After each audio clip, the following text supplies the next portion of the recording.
بابا نجحت واتخرجت من هندسه. الف مبروك يا حبيبي. وانت عملت ايه؟ سقطت اخر سنه واترفدت من الجامعه. كنت تتعلم من اخوك. اخبار الشغل ايه؟ لسه مفيش حاجه جات لي يا بابا. مفيش حاجه هتجيلك يا حبيبي، لازم انت تدور.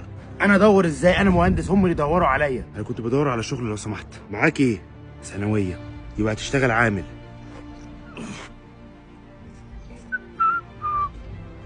بعد ما يستلك المقاسات فيه اسمنت كتير هوفرهولك.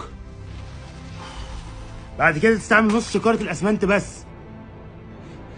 عمر تعالى. ايه يا فندم؟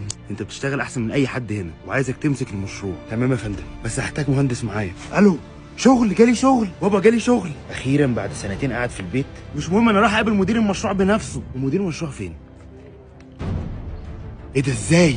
مش معنى ان انت فشلت في الدراسه يبقى انت هتفشل في حياتك. معاك شهاده او مش معاك شهاده، من غير شغل وسعي وعرق مش هتنجح.